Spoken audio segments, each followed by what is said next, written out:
എല്ലാവർക്കും ഡെയിലി ന്യൂസിൻ്റെ മറ്റൊരു ചുരുക്ക വാർത്തയിലേക്ക് സ്വാഗതം. ഇന്ന് 2023 ഡിസംബർ 15 വെള്ളിയാഴ്ച. ഇന്നത്തെ പ്രധാന വാർത്തകളിലേക്ക്. പാർലമെന്റിൽ കഴിഞ്ഞ ദിവസം നടന്ന ആക്രമണത്തിന്റെ സൂത്രധാരനെന്ന് കരുതുന്ന ലളിത് ദാ പോലീസിൽ കീഴടങ്ങി. ഡൽഹിയിലെ കർത്തവ്യപഥ് പോലീസ് സ്റ്റേഷനിലെത്തിയാണ് ഇയാൾ കീഴടങ്ങിയത്. അറസ്റ്റിന് ശേഷം ലളിതിനെ കേസ് അന്വേഷിക്കുന്ന സ്പെഷ്യൽ സെല്ലിന് കൈമാറിയെന്ന് പോലീസ് അറിയിച്ചു. പാർലമെന്റിൽ കടക്കുവാനുള്ള തീയതി നിശ്ചയിച്ചതും പാർലമെന്റിന് പുറത്തു നടന്ന സംഭവങ്ങൾ ചിത്രീകരിച്ച് സാമൂഹ്യ മാധ്യമങ്ങളിൽ പോസ്റ്റ് ചെയ്തതും മുഖ്യപ്രതിയായ ലളിത് ദായാണ് എന്നാണ് പോലീസ് നൽകുന്ന വിവരം. ബീഹാർ സ്വദേശിയായ ലളിത് ദാ ഒരു അധ്യാപകൻ കൂടിയാണ്.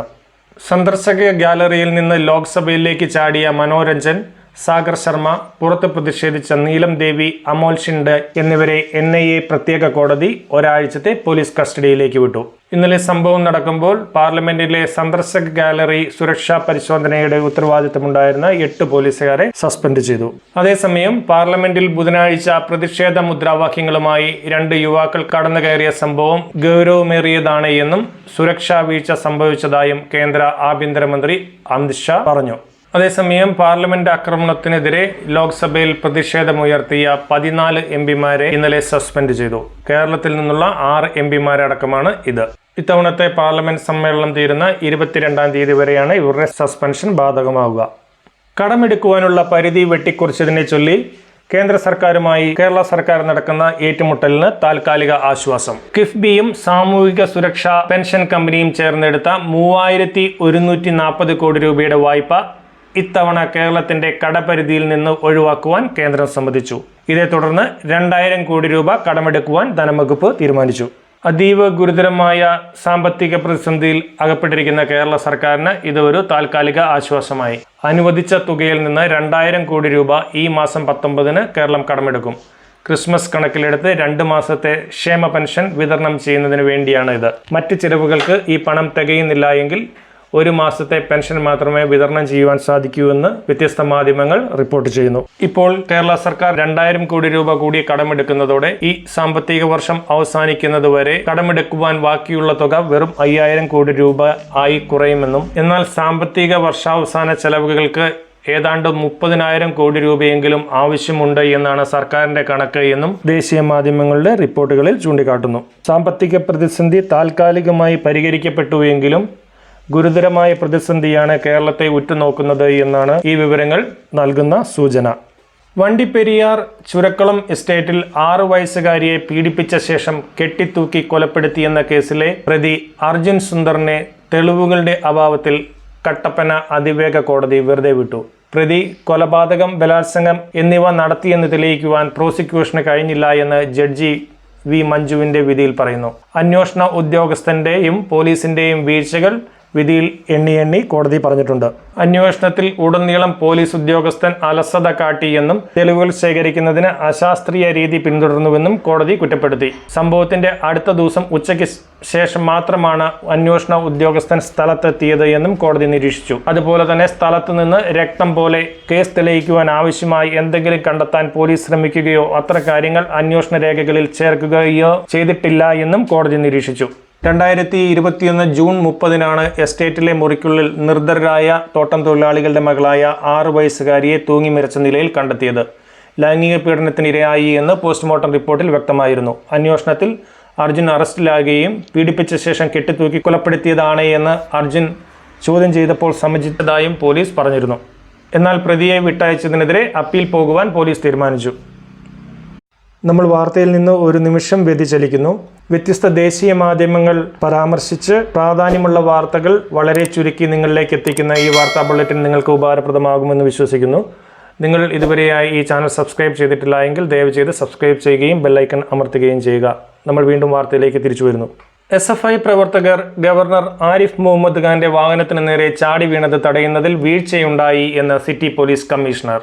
പൈലറ്റ് വാഹനത്തിന് മുന്നിൽ 2 പേർ ചാടി വീണതിനെ തുടർന്ന് വേഗം കുറയ്ക്കേണ്ടി വരികയും ഇതേ തുടർന്ന് പിന്നാലെയുണ്ടായിരുന്ന ഗവർണറുടെ വാഹനത്തിന് വേഗം കുറയ്ക്കേണ്ടി വന്ന അവസ്ഥ ഉണ്ടാവുകയും ചെയ്തു എന്ന് സിറ്റി പോലീസ് കമ്മീഷണർ സമർപ്പിച്ച റിപ്പോർട്ടിൽ പറയുന്നു.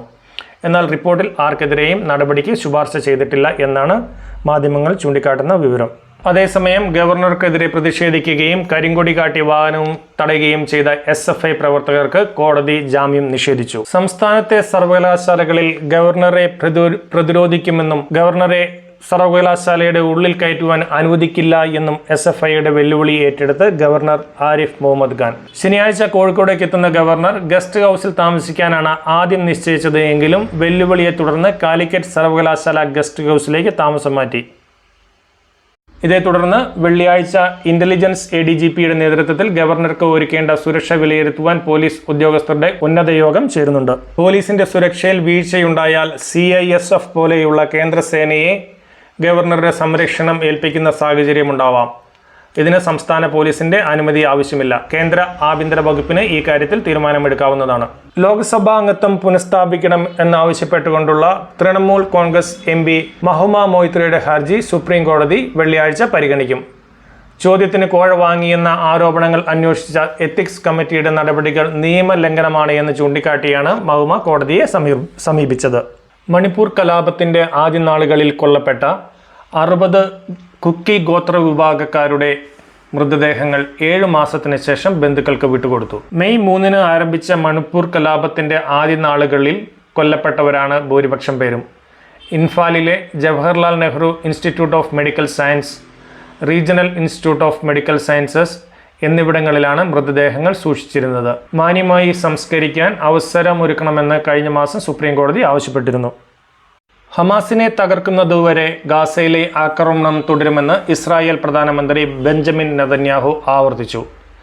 സഖ്യകക്ഷിയായ US അടക്കം രാജ്യാന്തര സമ്മർദ്ദം അവഗണിച്ച് ഗാസയിൽ കനത്ത ബോംബാക്രമണമാണ് ഇസ്രായേൽ നടത്തുന്നത് എന്നാണ് മാധ്യമങ്ങൾ റിപ്പോർട്ട് ചെയ്യുന്നത്.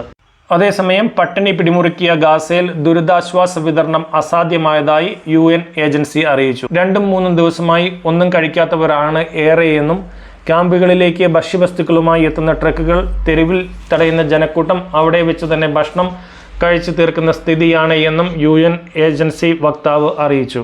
ഗാസയിലെ വെടിനിർത്തലുമായി ബന്ധപ്പെട്ട് ഇസ്രായേലിനും അമേരിക്കയ്ക്കും ഇടയിൽ ഭിന്നത ഉടലെടുത്തതിനിടെ US ദേശീയ സുരക്ഷാ ഉപദേഷ്ടാവ് ജെയ്ക്ക് സുള്ളിവൻ ടെൽ-അവീവിലെത്തി. സംഘർഷം അവസാനിപ്പിക്കുന്നതിനെപ്പറ്റിയും ഗാസയുടെ യുദ്ധാനന്തര ഭാവിയെക്കുറിച്ചും അദ്ദേഹം ഇസ്രായേൽ പ്രധാനമന്ത്രി ബെഞ്ചമിൻ നെതന്യാഹുമായി ചർച്ച നടത്തുമെന്ന് അറിയുന്നു. ജോഹനാസ്ബർഗിൽ സൗത്ത് ആഫ്രിക്കയ്ക്കെതിരെ നടന്ന 3ാം T20 മത്സരത്തിൽ ഇന്ത്യക്ക് 106 റൺസിന്റെ വിജയം. ഇതോടെ പരമ്പര 1-1 എന്ന ക്രമത്തിൽ സമനിലയിലായി. ഇന്നലെ ഡൽഹിയിൽ നടന്ന ISL ഫുട്ബോൾ മത്സരത്തിൽ കേരള ബ്ലാസ്റ്റേഴ്സ് പഞ്ചാബ് FCയെ ഏകപക്ഷീയമായ 1 ഗോളിന് തോൽപ്പിച്ചു. ഈ ജയത്തോടെ 10 കളിയിൽ 20 പോയിന്റുമായി ബ്ലാസ്റ്റേഴ്സ് ലീഗിൽ 2ാം സ്ഥാനം നിലനിർത്തുന്നു. 80-കാരിയായ ഭർതൃമാതാവിനെ നിരന്തരം മർദ്ദിച്ച കേസിൽ സ്കൂൾ അധ്യാപിക അറസ്റ്റിൽ. മഞ്ജുമോൾ തോമസ് എന്ന 37-കാരിയാണ് അറസ്റ്റിലായത്. ഇതോടുകൂടി ഇന്നത്തെ ചുരുക്കവാർത്തകൾ സമാപിക്കുന്നു. നിങ്ങൾക്കെല്ലാവർക്കും ഒരു മനോഹരമായ ദിനം ആശംസിക്കുന്നു. നന്ദി, നമസ്കാരം.